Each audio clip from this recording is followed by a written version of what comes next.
Welcome to the I Love Buffalo podcast. Part of the I Love Buffalo network with your host, Josh Catry.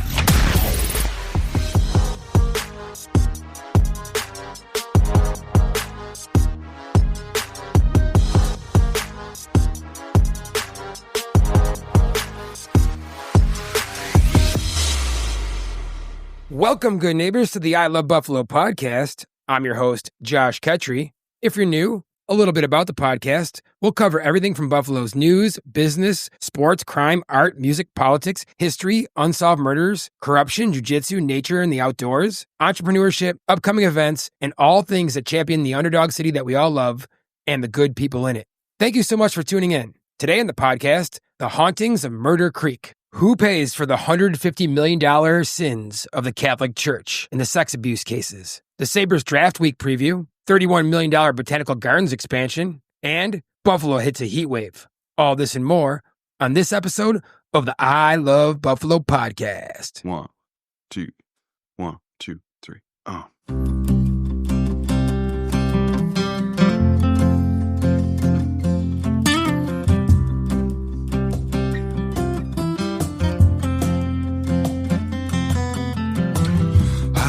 Getting high, the world down below, dancing to a six-string, some old rock and roll. In the sunset sky, no place I'd rather be. High up, getting high, alive and free. I'll live a good life. That right there was from Buffalo's own Watch Your Step. They're playing this Saturday the 28th at Pearl Street Grill and Brewery, and that is off their album Nashville Sessions with a song called High Up, Getting High. We'll be playing them throughout the episode, so be sure to check them out, and we'll leave some links in the show notes. In our first segment, we're going to do a little history, a little murder, a little paranormal, a little tragedy, and a little culture, all mixed together in one here. We're going to explore the Hauntings of Murder Creek. So just outside Buffalo, maybe like a 15, 20-minute ride, there's a quaint village known as Akron, New York. I know a few people from this area. They take a lot of pride in being from Akron. It's kind of on the border, not too far from the Iroquois Wildlife Refuge, and there's a Tonawanda Indian Reservation out there as well, which ties into this story in a way. So in that township, it's kind of rural, and there's winding trails and forests, and a narrow creek that curves through jagged shale cliffs. There's even a pretty well-known waterfall there, and it's beautiful. But beneath the surface of that creek, locals say it's a place that remembers things. It's haunted. Several tragic murders happen there, a broken love story, and apparently there's ghosts that can still be heard crying in the night along the banks of what we now call Murder Creek. We start this story off back in the early 1800s. So this is, nearly 200 years ago, maybe actually a little more than 200 years ago. And originally the creek was called Si Un Gut by the Seneca Indians, and it meant the roar of distant waters for the waterfalls that could be heard. And the first character of our story is a woman named Aweha, which means wild rose in the Seneca language. And Aweha and her father were traveling to Canada when her father was injured from a fall. Not really sure where he fell. Could have been the cliffs of the creek, or it could have been previously, but they were unable to continue their journey after this fall. And so they started looking for help. And they came upon a settler's cabin and knocked on the door. Now, as we mentioned last week in our Most Evil Square Mile story about the Canal District, when people would be moving across the country back then, they'd carry money and gold in their money belt around their waist. Well, Aweha's father had one of these money belts on him with gold in it. And when they knocked on the door of this cabin, a settler named Sanders answered the door and offered to help. He invited them in, fed them, let them sleep. And then he figured out that the chief had gold in his money belt. And what he did was, when he was sleeping, he bludgeoned him to death with an axe handle or club. And then what he did was he took his body and dragged it out to the icy creek and threw him over the ravine into the icy waters below. As this was happening, Aweha escaped. She fled through the woods.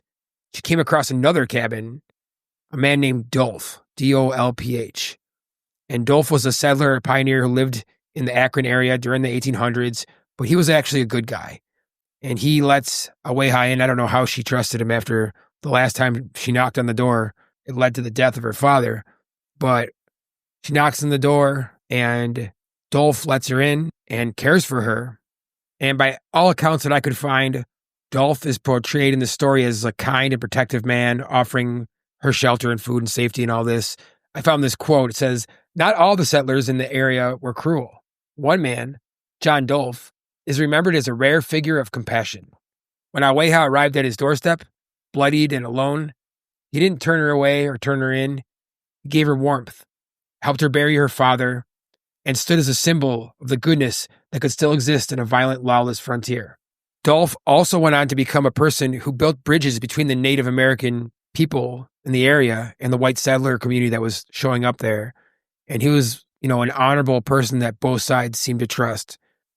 Being the good man that he is, John Dolph helps Aweha become reunited with her love. His name was Grey Wolf.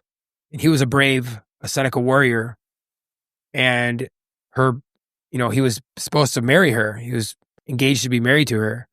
And so he links them back together. Grey Wolf comes to town. And the two are only briefly reunited near Murder Creek when, close to the same ravine that her father had died, Sanders, the guy who killed the chief, shows up, afraid that Grey Wolf is going to either expose him or avenge his death. He ambushes Grey Wolf and murders him too. And most versions say it was with a musket. And then Sanders throws his body into the creek too. And when Aweha discovers the death of her love, Grey Wolf, she collapses on his grave and dies in grief. Or in some stories I could find, she throws herself from the edges of the cliff and kills herself. But either way, she also dies there too. And the legend today is that their spirits still haunt the creek, especially around midnight. About 80 years later, more tragedy comes to this creek. So you're talking just before the turn of the century, in the 1890s, a girl named Sadie McMullen, she's like a 17-year-old domestic servant living in Akron. She was employed by the family of Nellie Mae Connor. So Sadie was not really right in the head, but this was before the times where correct diagnoses could be made or put on people. Some of the medical conditions didn't even have names yet. But by all accounts, she was very emotionally unstable, maybe schizophrenic, kind of seems like what she was at the time. And she was babysitting on Halloween in 1890, which adds to the eeriness of this whole tale, is that it was on a Halloween night. And so Sadie took Nellie Mae Connor, who was one of the kids she cared for. She's about 10 years old. And one of her neighborhood friends named Delia Brown. She was about 8 or 9 years old. And they took them out for Halloween. And Sadie lures Delia and Nellie onto the railroad bridge there, the trestle that is above Murder Creek. It's about 30 feet high over the gorge below. And Sadie pushed both these girls off the bridge onto the rocky gorge below, killed Sadie instantly. But Delia survives the fall. She gets injuries, but managed to climb back out of the ravine on her own and is rescued shortly after. And she later gives a statement describing Sadie's actions, which was the key to understanding what exactly happened. Delia's survival is considered almost miraculous for the time because it was an era without modern trauma care, and her recovery was remarkable. Sadie was so troubled and so not with reality that she didn't even leave the area. She was found wandering around the area. And reports said that she was very disturbed, suffering from a psychotic break. And there was rumors, though, that she actually had intentions to round up more kids and kill more children and even take her own life. And she was obsessed with death, and she talked about death all the time. She went to trial but was deemed unfit for trial, and they institutionalized her rather than put her in prison. So this bridge over the creek became the focus of the ghost stories and the cautionary tales of Akron, with Sadie's name forever linked in the local lore of Murder Creek. So there's lots of lore around this when it comes to Halloween and sightings of shadowy figures, strange lights, sounds. Some say they hear the spirits of a Wayha or Grey Wolf or Sadie McMullen's victims. This is a rare fusion of Native American legend and Western life murder right here in Western New York at Murder Creek in Akron. High up, getting high. Don't know where to go. Head on down to Houston or San Antonio. But I can't lie, no place I'd rather be.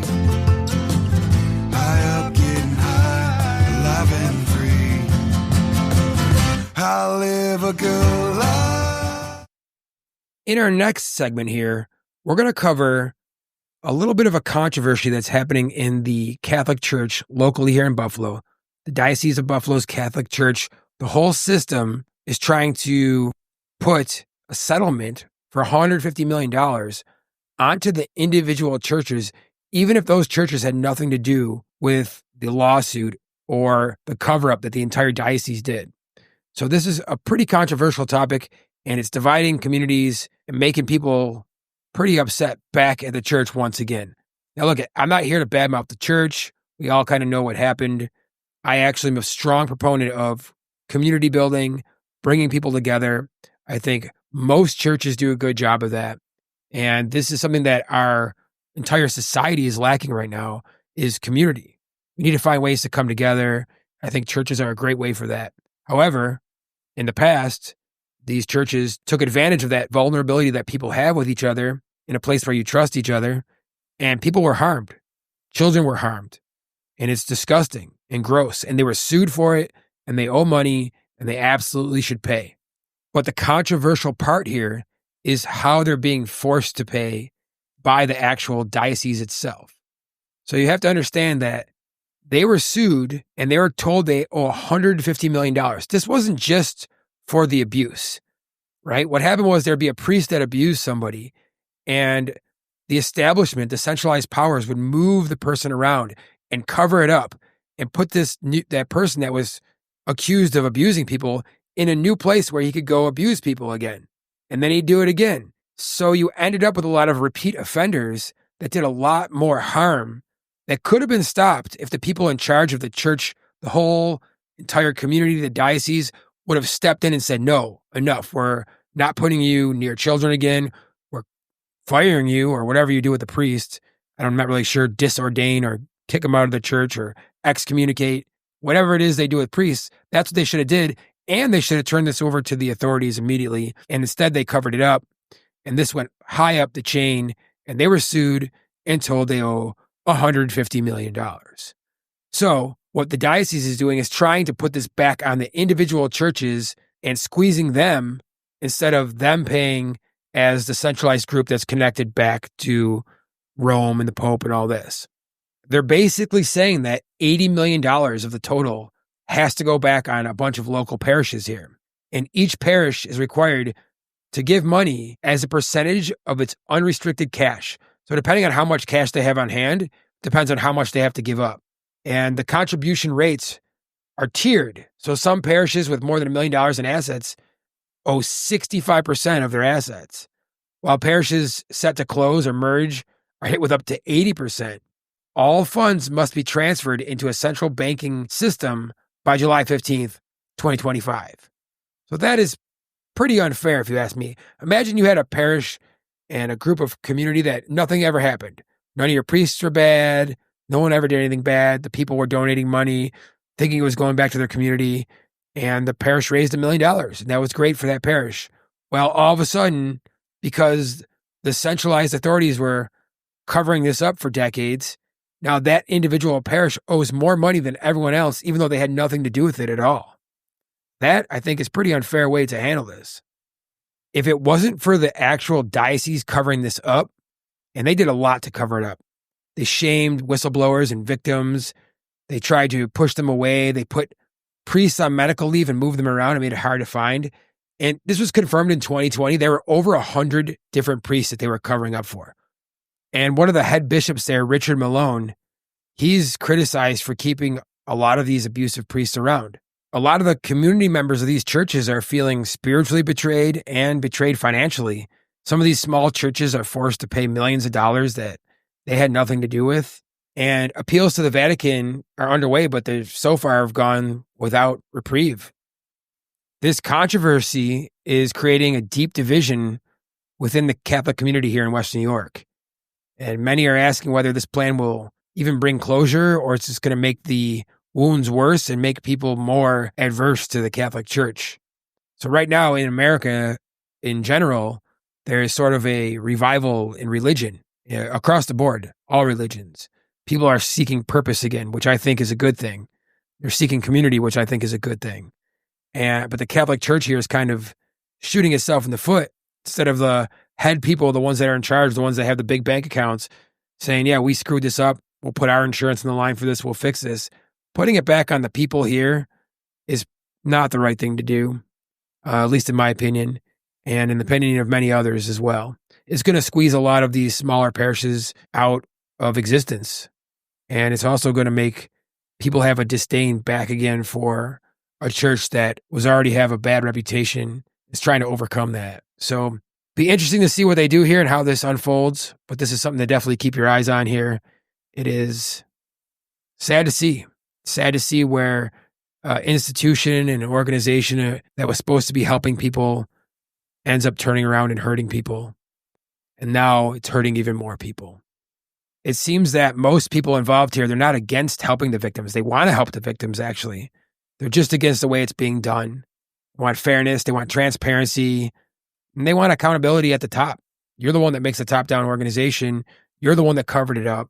So that's the way it should be handled in most people's eyes, and I agree with them. At least this is what I could find online and from people that I know that go to Catholic churches that are community-based. So no matter what your stance is on religion, most churches, again, I think are a good thing, at least in principle, and we should have strong, high-trust communities. We should be focused on this. The ones that abuse their trust, they should be punished, but it should not be everyone. It should be just those who are causing the pain and those that are covering up the pain. Those are the corrupted evil forces that need to be punished. Just like the ones in our governments today, just like it's the same forces. These corrupt forces are everywhere. They should all be punished, but we shouldn't be punishing the people. We should be punishing the hierarchy, the top-down systems that are corrupted and that are hurting people.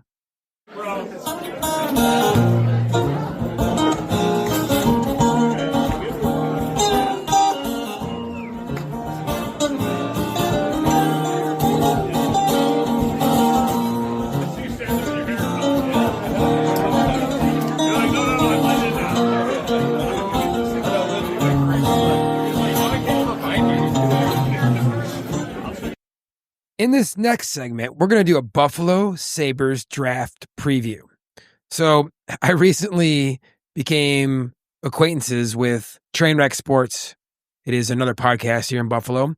And one of the guys from Trainwreck Sports had done a segment where he guaranteed that the Sabres were going to make the playoffs the following year, or he was going to have to cut his hair off or something like this. And he had to cut his hair off because obviously they have not made the playoffs in a long, long time.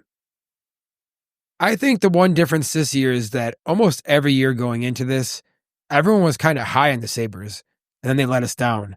And this year, everyone's kind of just like, I don't even care anymore. But I haven't lost interest, but I've lost a little bit of hope, and I am a pretty optimistic person.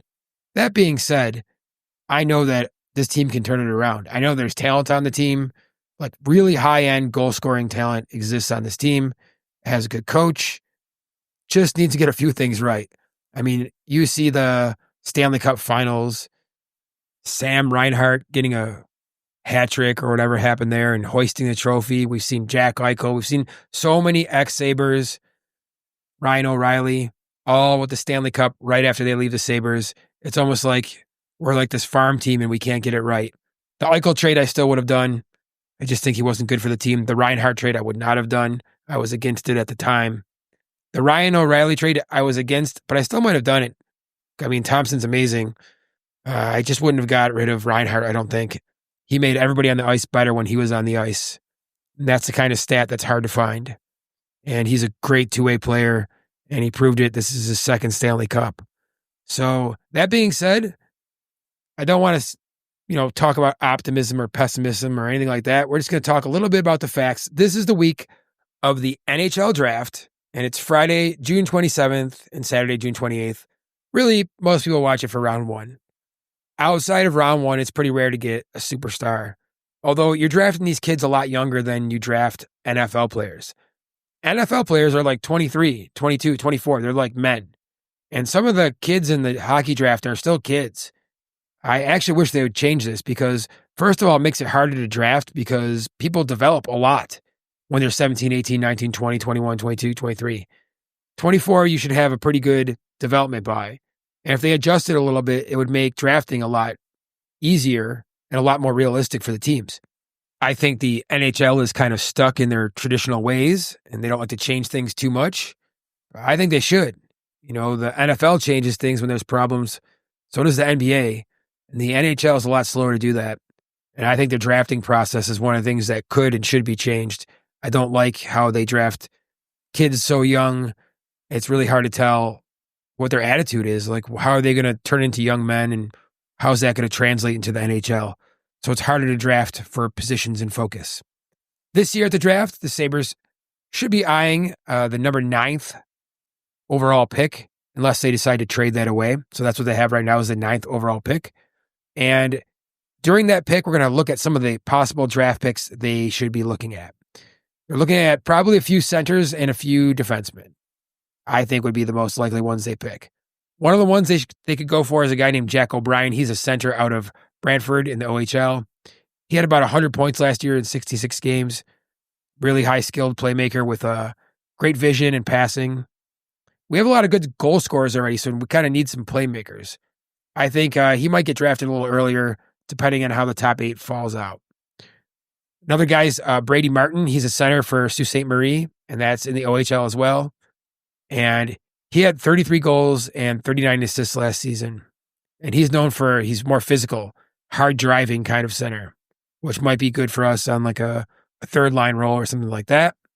We need to fill in our lower ranks. And don't think that's not important. It is important, especially for playing defense, power play, which we weren't great on last year, penalty kill, things like this. Compare him to like power forwards like maybe Nyes or Hyman or something like this. Another guy that we're looking at is a right shot defenseman from Seattle, from the WHL. His name's Radim Murtka. He's huge. He's 6'6", 216 pounds.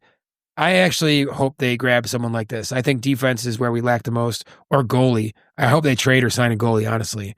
I don't have any faith in our goalies right now. I'm nervous to bring up Devin Levi from the AHL. I mean, he had a great season last year, but in the playoffs, he did well, except for the last game, he kind of choked.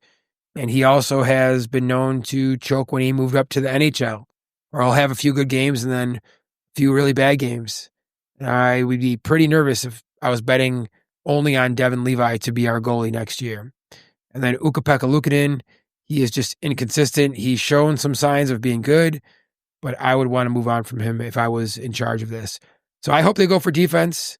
That big giant defenseman sounds awesome. There's also another defenseman named Kashawn Atkinson. He's a left shot defenseman out of Barrie in the OHL. He's got 59 points from behind the blue line. He's considered dynamic and a two-way player, and he has leadership upside, which I think leadership is very important. Culture is very important. And I think this is why we've seen so many of the Sabres players leave our organization and then shine, was because they were in an organization that had better leadership, better management, and better culture. We saw this with the Bills. That's how the Bills turned things around, was they changed culture first. And so many things follow culture. This is something I study a little bit, but culture comes first. If you have a good culture, you can build greatness on top of it a lot easier than if you don't. And this is shown with, many teams in history or towns or businesses or places that care about culture. You can build new technology, new ways of doing things on top of good culture. It's really hard to do it on top of a bad culture. Free agency in the NHL begins July 1st. The draft is this week, and that is just a brief preview of what could be happening this week. Stay tuned. You're going to hear things with trade rumors and all this, but I think we're probably going to pick the 9th overall pick like we plan on doing. And I really hope they pick up a goalie somewhere that is proven or tested in the NHL. In our next segment here, we're going to cover the Buffalo Botanical Gardens getting a makeover. So if you're not familiar with the Buffalo and Erie County Botanical Gardens, it's on South Park Avenue in South Buffalo near the Basilica there. And it's getting a $31 million renovation and expansion. And that's the biggest one for its 120-year history. The current facility spans about 11.6 acres, including the iconic Victorian-style glass conservatory that dates back to the late 1800s. This glass structure itself is almost 22,000 square feet. The new planned upgrades and construction are going to add over 16,000 square feet to the structure and 14,000 square feet of renovation to the already existing structure. So around 90,000 square feet of new outdoor gardens are going to be put there as well. So this isn't just going to be like inside. They're going to do the outside and the inside together. And the outside is already really cool. It's one of my favorite birding spots, that area. It's got some nice trees and little forested areas and a lake, a bunch of stuff that birds like to drop into. The gardens there also attract all kinds of bees and butterflies and things like this. It's really nice. So they're going to use the money to make a welcome center with admissions, a cafe, a little expanded gift shop.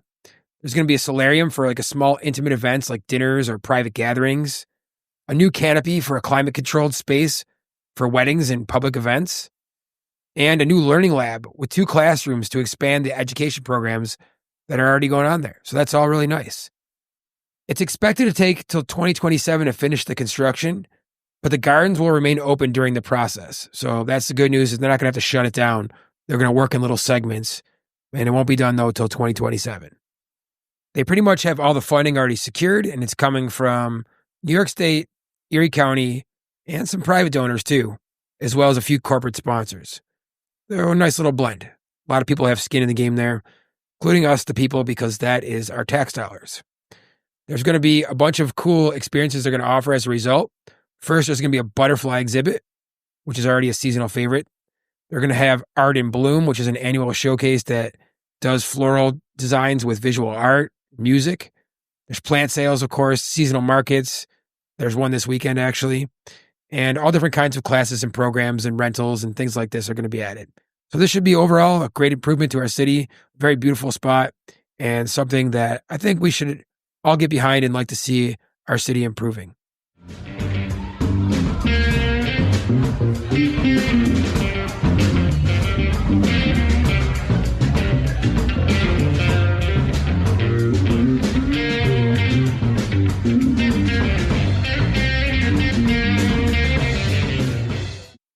In our last segment here, we're going to talk about the heat wave that's about to hit Buffalo. So here's a fun fact for you. Buffalo has never hit, in our entire history, 100 degrees Fahrenheit or higher. So that's in 200 years of recorded history, Buffalo's never reached an official 100-degree rating. The highest temperature on record is 99 degrees, and that was back in August of 1948. But this wave is fueled by a humid heat dome, they call it. I love how they give weather phenomena now. They give it all nicknames and labels to sound scarier and more intense. But in all seriousness, though, try to remain hydrated, follow like the guidelines for dealing with heat waves, because they can be deadly. People can die of dehydration. So make sure you're staying hydrated even before you feel hot. Seek cool indoor spaces, homes with AC, public buildings. Avoid peak hours in the sun if you got to do some outdoor work. Like today, I mowed the lawn, but me and my lovely wife, Julie, we waited till about 7 o'clock when the sun was going down. So we weren't out there totally just beating ourselves up in the sun. It was hot, but it wasn't as hot as it was at 4 o'clock. So do things like this. Also, you like monitor like your friends and family. Make sure you're checking in on people, making sure everyone's doing all right. Vulnerable people, kids, pets. Obviously, don't lock anything in a car or anybody in a car, even for a couple minutes. And take advantage of some of the cool stuff we got going on in Buffalo. Bunch of new splash pads. I've been talking about that. Those splash pad hours are extended. And this is perfect for families with kids to cool off. Things like this. There's also 8 designated cooling stations around Buffalo. So They're pretty easy to access. They're on bus routes, most of them. And if you are feeling hot and need to go somewhere to cool off, there's 8 stations around. And these might be key lifelines for people that don't have AC or anything like that.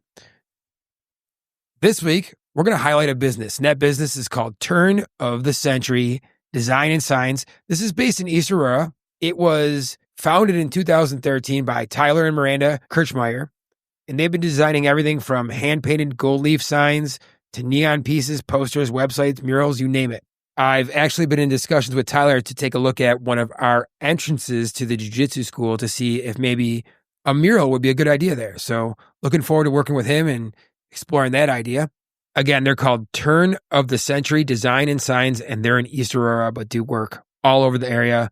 And their specialty is really like the hand-painted signs with like all different kinds of historic looking. I mean, picture East Aurora, that historic little cute village where they film all of the Hallmark movies. Those are the kind of signs they specialize in. But they can do all kinds of signs. So whatever you got, give them a shout. This week, we got a whole bunch of events going on.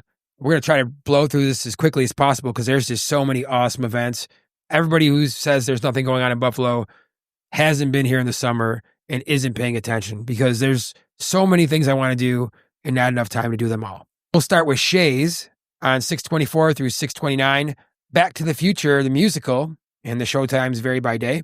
At our park on 6/24 is Gary Clark Jr. at 7 o'clock. On June 28th at the Buffalo Central Terminal, there's a car show with classic cars on display, and that's Saturday from 10 a.m. to 5 p.m.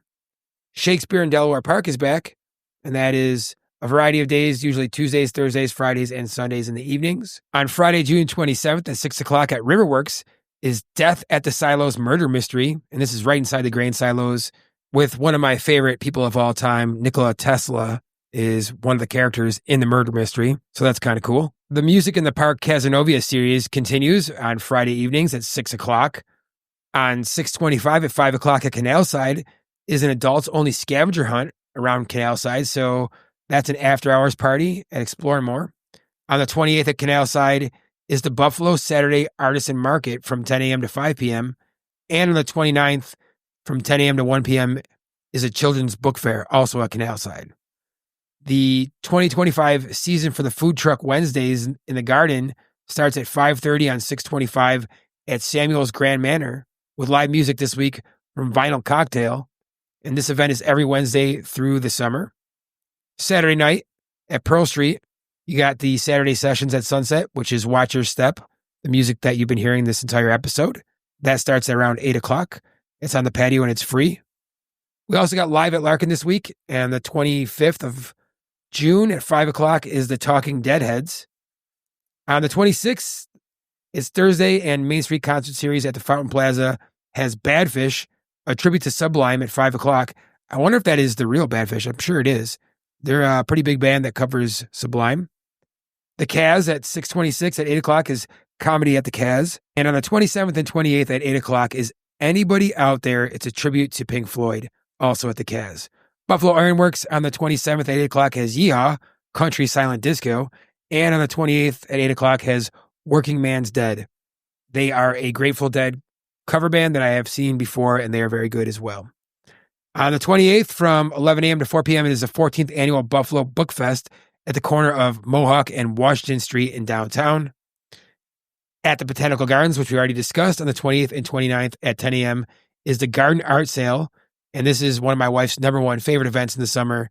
She got these big, giant ceramic leaves that have a water fountain that trickle down from one leaf to the other, and it's the focal point of her beautiful garden that she puts together every year in our front courtyard. And she's pretty much done with it for the year, so I just get to sit out there and enjoy it like I have my own botanical gardens right here in my yard. So thank you, Julie, if you're listening. Buffalo Central Terminal on 6/28 is the car show, which I feel like I already said, but I'm saying it again. On 6/28 and 6/29 is the Buffalo Artisan Flea Market on Perry Street, the HSBC Atrium lot, brought to you by Step Out Buffalo, with over 125 local vendors. So that should be really good. And the last thing we have this week is Alleyway Theater on 6/29, 6/30, A Streetcar Named Desire. That about does it for this week's episode. Thanks so much for tuning in. We really appreciate it. Just remember, a rising tide raises all ships. Get your kids into jiu-jitsu classes And remember, every Tuesday, the Buffalo Open Coffee Club at 7:30 a.m., Seneca One Tower. Come on down. It's for everybody, business owners, people that want to make connections, share your entrepreneurship, meet me and talk to me about the podcast. Whatever you want to do, come on down every Tuesday, 7:30. It's called the Buffalo Open Coffee Club and can be found on our website, online, on social media, all that. All right, we're going to sign off here with a quote from Coach Josh's Corner about winning. But here's what you should know about winning before you chase it. Winning's not loyal to you. It doesn't care about you. Winning doesn't care how sore you are. Winning doesn't care how much sleep you get. Winning doesn't care how hard you work at times. And sometimes a guy doesn't outwork you and he still wins. It isn't fair, man. Sometimes there is no justice. Winning requires all of you and then more, and it promises you nothing. It's a mastermind at creating fear and doubt in your mind. It causes setback after setback. So the question is about winning. Are you willing to sprint when the distance is unknown? And why chase this thing called winning? Because the only thing that's guaranteed in life, if you don't chase it, is losing.